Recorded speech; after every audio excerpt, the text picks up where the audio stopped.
More than 250 kids come to this facility in Little Rock after school for support with homework, tutoring, and recreational activities. 85% of them from low-income families, all of them considered at-risk youth, all of them just needing someone to believe in them. That someone is Keith Jackson. But there's a lot of success in all of these names. It almost makes me tear up a little bit to think about, how much impact we made. I know all the names individually, the stories where they came from. The former Oklahoma Sooner and NFL great established P.A.R.K 20 years ago. He says the idea was a vision from God and now his purpose in life.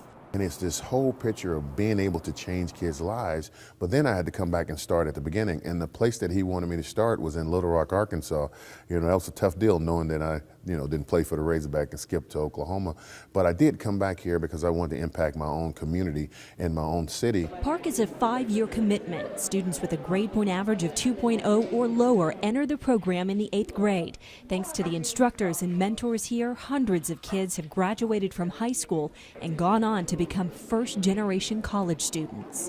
1, 2, 3. One of those success stories is Marquise McFerguson.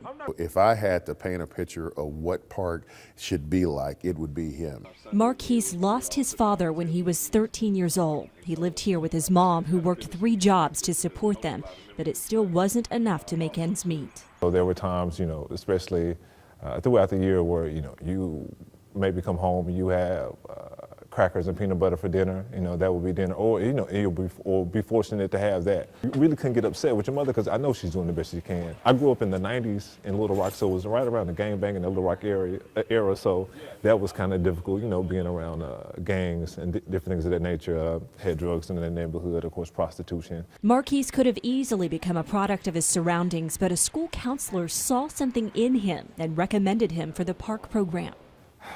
I know without P.A.R.K, my life will be a lot different right now. Entering the 9th grade, he had a GPA of only 1.6, but the staff at P.A.R.K began planting seeds of hope, and it paid off. Initially kept lying to me, telling me I was brilliant, and then eventually you start believing this, and then you start seeing it in your grades. It's like, whoa, okay, maybe I am smarter than I thought I was. After I entered P.A.R.K, I never made below a 3.0. There it is. Marquise graduated from high school, went on to graduate from Ouachita Baptist University, earned a master's degree from UALR, and was just accepted to 4 different PhD programs. Other little boys or girls who grew up in situations like this just understand where you start doesn't necessarily determine where you will end. There is nothing that levels the playing field like education. Marquise is proof of that. He's a shining example of what can happen if you get involved and get engaged in a kid's life. He's gone from being quiet to talk way too much. He's gone from being an introvert to being a poet. And people often say our youth have no vision. But it's hard to gain focus when you're only seen as hopeless. When inner city kids are looked upon as a disease and all they hear and receive are negative comments, let's not be so surprised when so many of them grow up to be convicts. Marquise's passion for writing and poetry blossomed right here at P.A.R.K. He's traveled the country performing and plans to travel internationally this summer.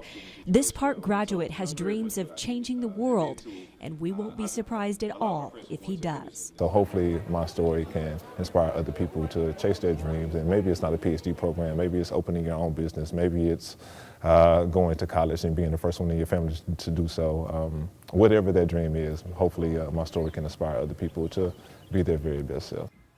It's also going to be a bittersweet moment because I'm pretty sure he's probably going to tear down the property, which, I understand.